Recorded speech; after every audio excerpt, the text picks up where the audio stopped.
So, Mark, what kind of lines are popular in Norway? What kind of lines of bees? We have Buckfast, we have Canolian, and we have the black bees. And I had a questionnaire on Facebook for a couple of years ago, and I asked the beekeepers, what kind of bees do you want? And 75% of the honey producers who has a company, 75% answered we want Canolian. And a lot of hobby beekeepers keep Buckfast, and there's a small group that wants the black bees back to Norway. We have some areas in Norway where we have the black bees, and they are protected in those areas. But we had European fall brood for 14 years ago, and it killed a lot of the good stock. So they are struggling with getting back the good stock and nice kind bees. Right. So what do you think the advantage is of Carniolan over the Buckfast there in Norway?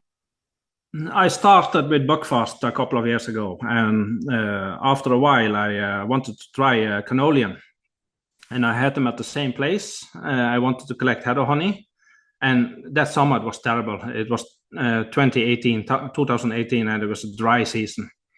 And I had the Buckfast and the Canolian besides each other.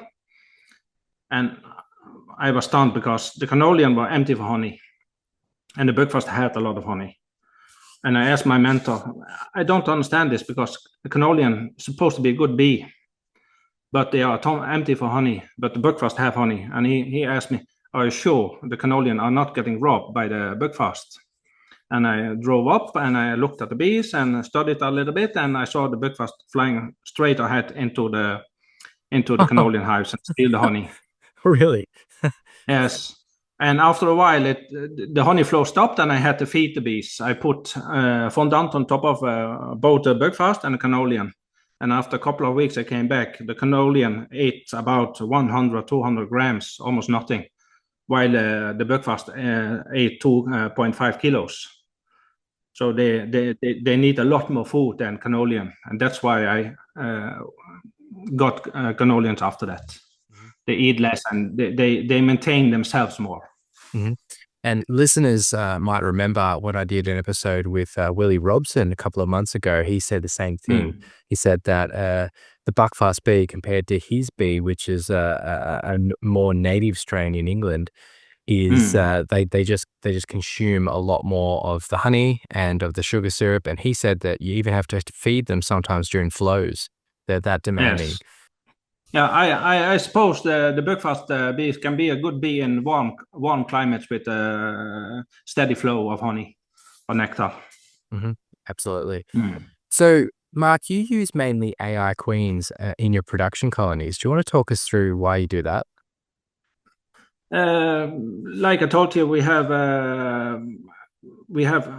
in the area where I live, there's no protected area, so everybody can choose their own bees, Buckfast, black bees, or Canolian. And I try to mate my Canolian bees in my apiaries, but the results are terrible. Angry bees, no steady.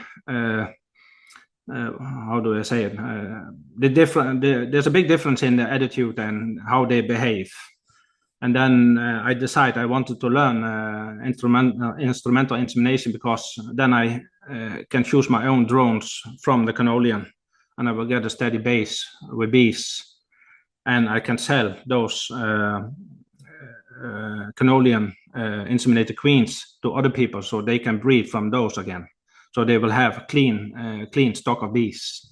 That's why I wanted to learn instrumental insemination.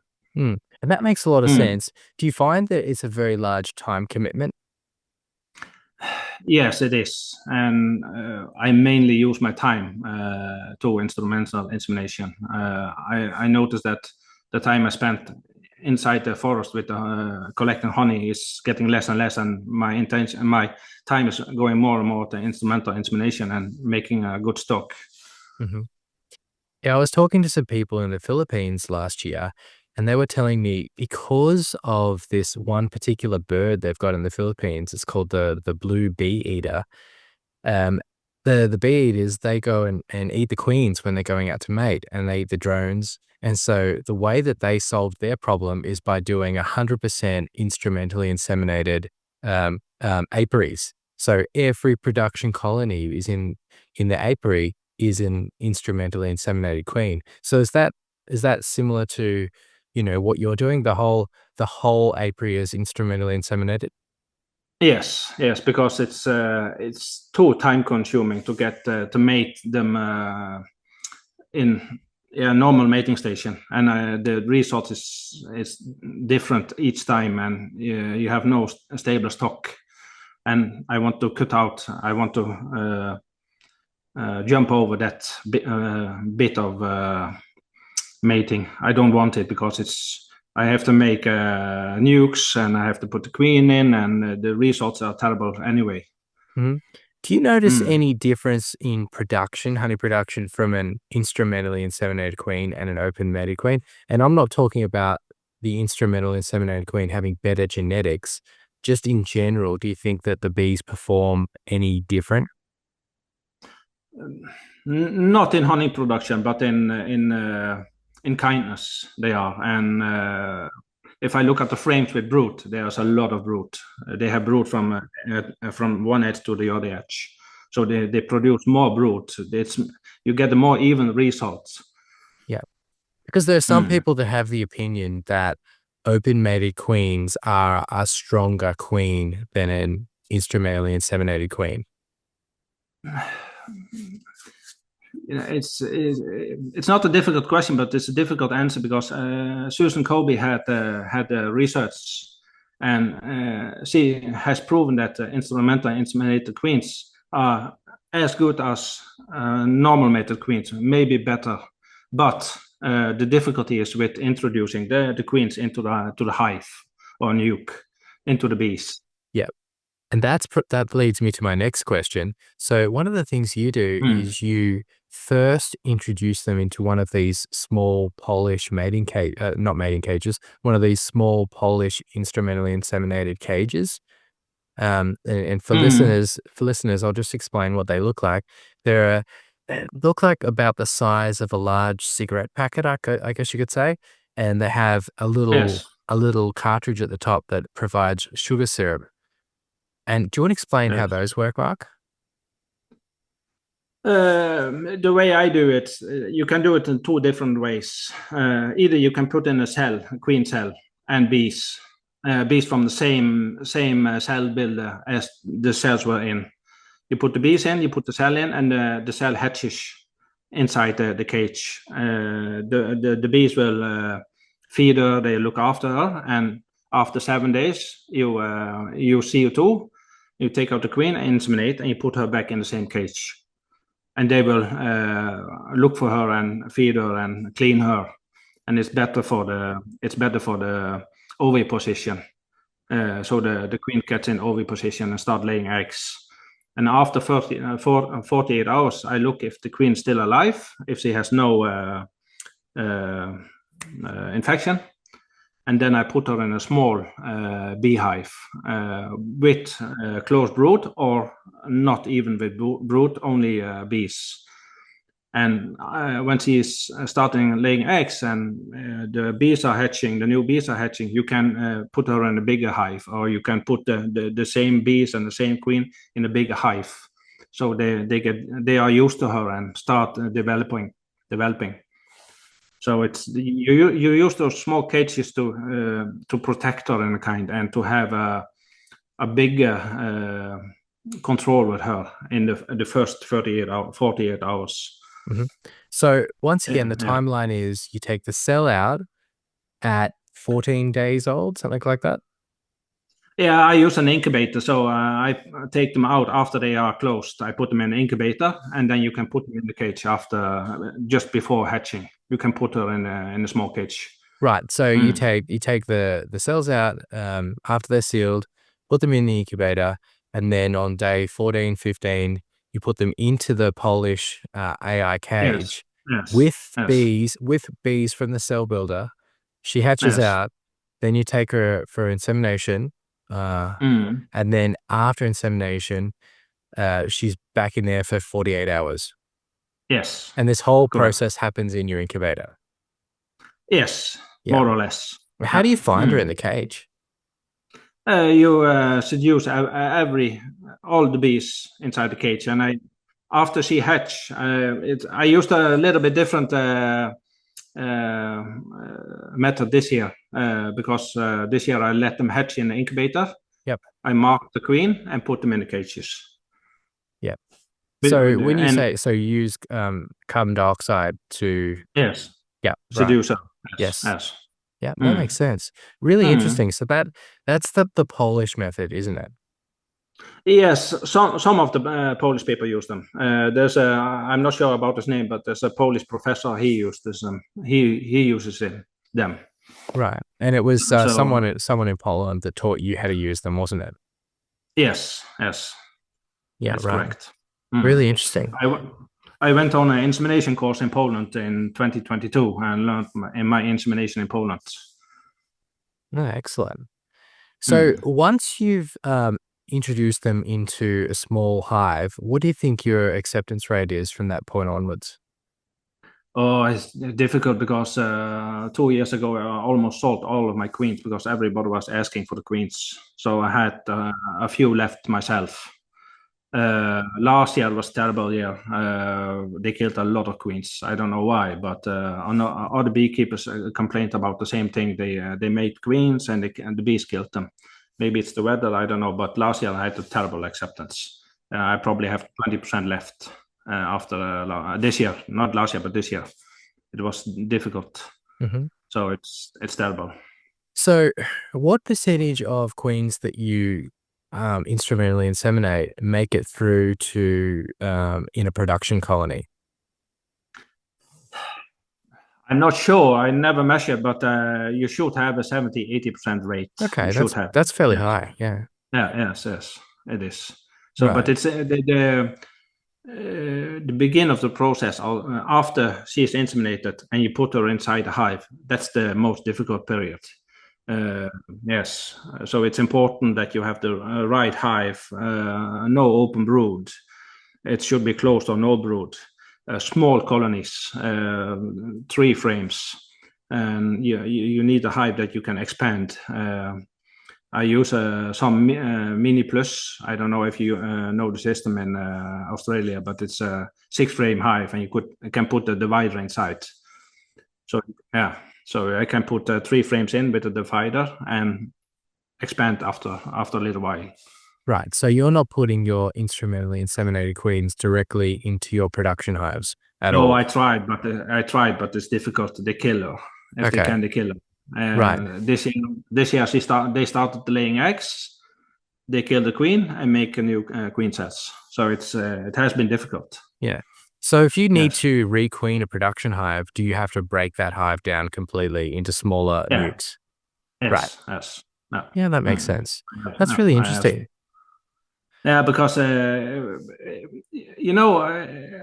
if you have a normal mated queen, instant mated queen, if you have a production hive and the queen disappears, after a while, sometimes it goes 1 week, 2 weeks before you notice, and you have to put a new queen in. The bees are old, they're angry, so it's very difficult to put a new queen in. But anyway, no matter if she is natural mated or inseminated, it's difficult.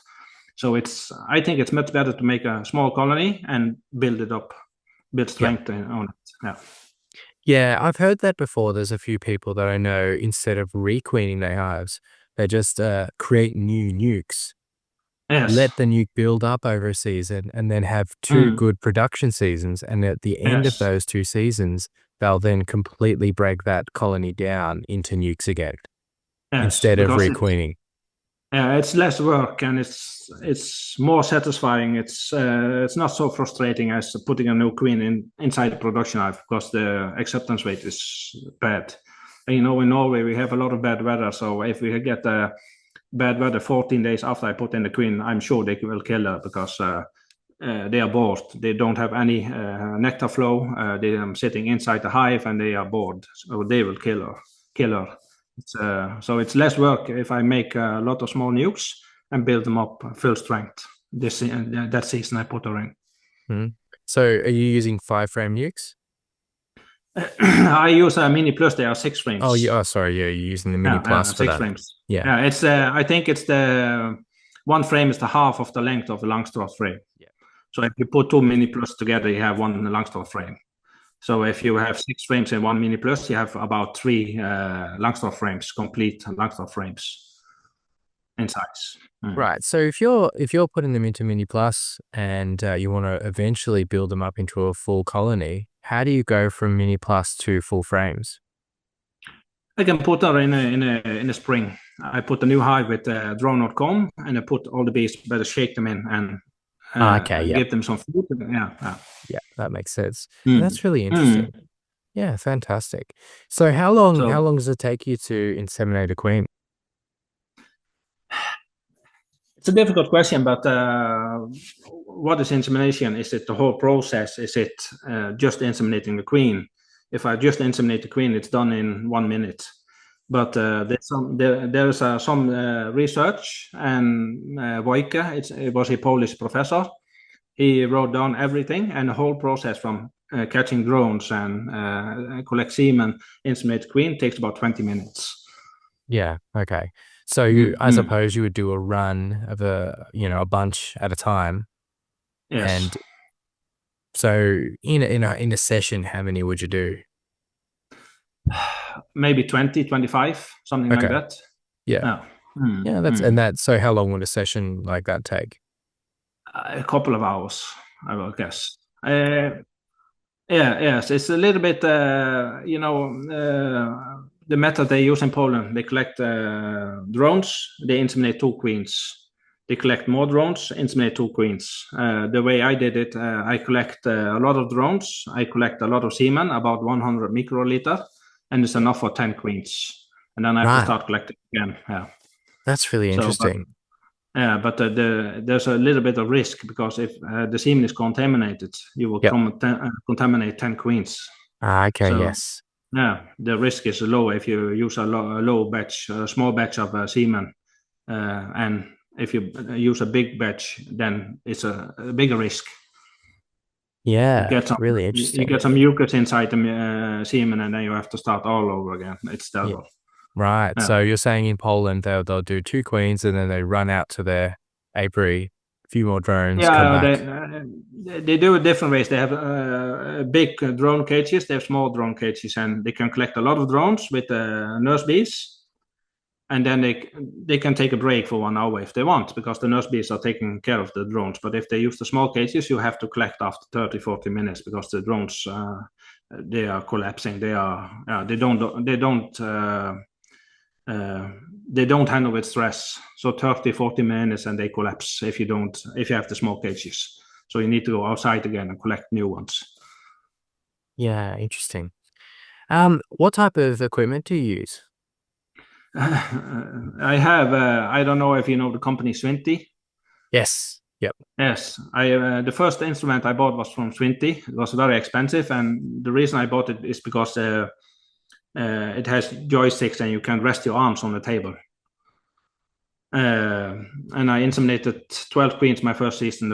I went to Poland in 2022, learned insemination, came home and inseminated 12 or 13 queens. That was the first season. The season after, the first queen I inseminated, and the instrument collapsed. Got broke. One of the joysticks loosened, the glue loosened, and the needle went inside the queen, and I had to kill her. And then I was sitting in my garden. I had about 100 queens in the incubator, and I need some new equipment. So I bought myself the sleigh equipment. Yeah, I called Peter in Germany. I told him my problem, and he sent a new one after 2 days. Okay, yeah. Yeah, it was good service. So I have 2 instruments. Yep. Okay, excellent. Yeah. Yeah, Sweetie, they're the company that make the Mini Plus, aren't they? I don't think they make it, but they have probably a license to make them. You have different. I bought mine in Belgium. It's another mark, and you can buy them from Swinty and Luson, the Polish company, make them. And I like to use those because they have. It's another kind of styrofoam. They have a standard divider board inside, and you can buy them with the frames, and you can buy them with the feeder on top of it, and it's made like you can use 3 frames on one side or 3 frames on another side without that the bees can contact you. So it's a good system. Yeah, that's really interesting. Well, so how have you enjoyed the process for the last 2 years, switching to this method? I liked it. I like it because the last 3 years I had 2022 I went to Poland. I learned about it. 2023 I went to Poland, and this year 2024 I had a small internship in the apiary in Poland where they breed a lot of queens, and I learned a lot of small tricks and small things that's important, and I try to do it the same way as they do it because they make 35,000 queens in one season in 4 months, and I know what they do work. I don't want to try anything else because they make it work, and I know I can make it work with the same system. So, but it's a lot of work. So whereabouts do you sell your queens, Mark? Do you sell them through all of Europe? No, because Europe is difficult because we have rules. I can't sell them to Germany or Holland if I'm not. I don't know if you know the system. Traces approved. You need to be traces approved. It's a system they have in Europe for tracking all the live animals, cows, sheep, everything. So if I want to sell to Germany or Holland, I have to apply for a license. And I don't have that license. I'm too small. So I sell my queens locally and the rest of Norway. But like you talk on your program a lot about varroa, we have several regions in Norway, and I can't sell my queens. I have varroa. I can't sell my queens from one region where I'm living to a region where they don't have varroa. So it's difficult. It's difficult where I can sell and where not. So if a customer asks me to sell him a queen, I have to go on the computer, look, where do you live and what region do you live? Am I allowed to sell to you or not? Right. So are there regions there that don't have varroa? Yeah. Yes. What but are they islands? No. It's the main country, but it's getting less and less. Also, the varroa is getting more and more, and the regions that are free for varroa are getting less and less. So the varroa is expanding their territory. Right. Okay, I understand. Yep. Yeah. Okay. So how long has varroa been in your particular region? I think the first varroa was discovered in 1994 or something like that. Wow. So there's been varroa in Norway since 1994, and it still hasn't gone across the entire country. No. Wow. Exactly. That's pretty amazing. Because I think the government stopped. They made those regions just in time so they can stop the varroa expanding. So 30 years and it still hasn't managed to get all over the country yet. Yes. That's impressive. Yes, and we are not allowed to use any chemicals to treat the varroa. The only thing we can use is formic acid or oxalic acid. Wow. So okay. Wow. That's the only 2 things we can use. So you're not allowed to use amitraz? No. Wow, because okay. the varroa is building up a resistance against the varroa, against amitraz, and amitraz will get inside the honey and inside the wax.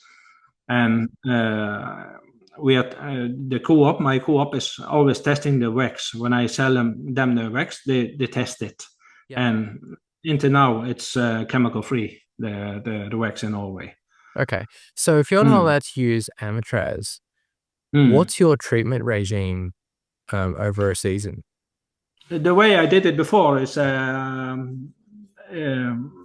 have the spring and summer. I don't do anything. I may count the varroa, a lot of people are cutting away the drone brood. They remove the drone brood. I don't do that. I think it's too much work. And I did it with oxalic acid in December. When there's no brood, I treat them once a year, and then no more. Okay, so you only treat with oxalic acid in the winter. Yeah, so once a year. And that's it. That's enough to stop varroa. That's it. That's it. And this year I did it different because I was watching a YouTube film of Black Mountain Honey. Yes. Yes. And yeah, Lawrence, he's been on the podcast before. Yes, exactly. And I think he's a really good beekeeper, and he's no-nonsense beekeeper. And he started to treat his hives with formic acid in August after the summer flow. And this year I did the same as him for testing if it makes a difference or not. So I'm very curious next year if the count is low. Mm-hmm. So from now on, what you're going to do is do formic acid after the summer flow, and in the middle of winter, oxalic acid. No, I cut away the oxalic acid. Oh, really? Only the formic, yeah. Okay, so why is it that you want to cut out the oxalic acid? And the reason why I'm asking so much is you may be aware that I don't have varroa yet, so I want to learn as much as I can. The reason I only do it once is because we are not allowed to do it twice or 3 times in Norway. That's one rule, but some beekeepers don't care. They treat them twice. But right, so the law in the country is you're only allowed to treat once per year. Once, yes, exactly. And so you can choose to either do oxalic acid or formic acid. Yes, and we use oxalic acid if it's the varroa count is low, and you can use formic acid if the varroa count is high and you want to kill the varroa inside the cells also. Then it's a how do you say it? Emergency treatment. If you find that the count is high, you can use formic acid because it goes through the cells, through the wax, and kills the varroa inside the cells. But, as I told you, I'm a test person for the Norwegian Beekeeping Association, and I have to send in my bees, and they will count varroa on the bees. And for 1 week ago, I get the results back, and the results were 0 on every hive. No count of varroa. Wow. Okay, and that's after doing formic acid. Yes, but I did formic acid last year in the end of November, and I collected the bees in, I think it was June or July this year. So 6 months after, in the high season for varroa, no varroa counts at all. Yeah, I wish I could ask. I think if someone who had more experience with varroa was doing this interview at the moment, they could ask more questions about that. My knowledge is very limited, but that sounds like a much better system than what I've heard.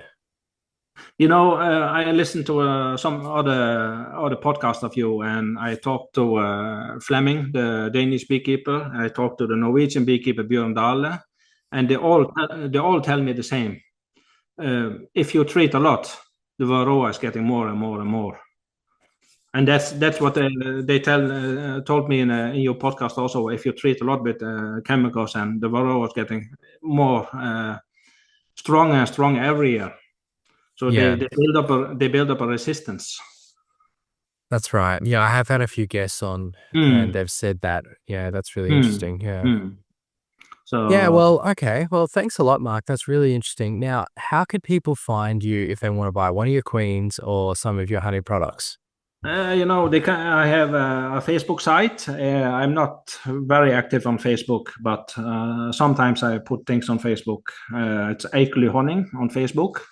Or I got a website, eikelyhonning.com, and I assume you will put it in your text.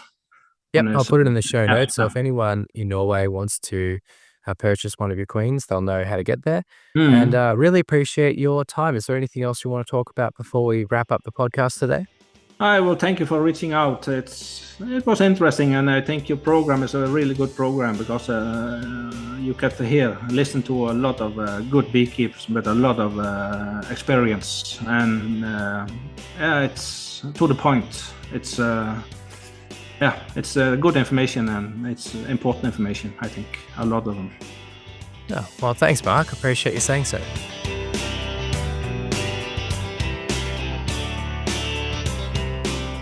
Okay, well, how interesting was that, having a chat with Mark? Instrumental insemination. Hard to believe that he runs an entire production apiary with II queens. And I only say that because in Australia, instrumentally inseminated queens are over $1,000. So it's really, really hard to believe that someone would use them for their entire apiary. But really cool idea. And I found that episode really interesting. I hope you did too. What about at the end there when we had a chat about varroa? Could you tell I didn't really know what I was talking about? I struggled through. I've been doing a lot of research in the last couple of months about varroa because, as you probably know, we recently got it in Australia. It's been here for almost 3 years. I haven't got it personally yet, but it has been detected 2 hours down the road from me, which in Australia, it's a very vast place. So 2 hours down the road is very close. So I'm trying to learn everything I can. And I'd actually really appreciate your help. If you're listening to this and you know a lot about varroa and raising queens, then I'd really appreciate your advice. A lot of the information you get is about commercial producers or hobbyists. There's not a lot of good information for queen raisers. So I don't know how it works with Metinukes in particular. So yeah, if you've got some advice for me, I'd really appreciate it. Now, thanks to everyone for being patient. It's taken me a while to get back into the podcasting this year. The main reason for that is my wife and I have recently welcomed a new child into our family, and that's been a lot of fun. We've had some great family time and spending time with the other kids, so we've had a really, really nice time, and thanks for being patient. This is the first episode for this year. We had a big year last year. We released an episode every month, but we've had a little family break, and it's been fantastic. So I hope you enjoyed this episode, and I've got some fantastic episodes this year to come, and I think you're going to really love them. So I'll catch you next time.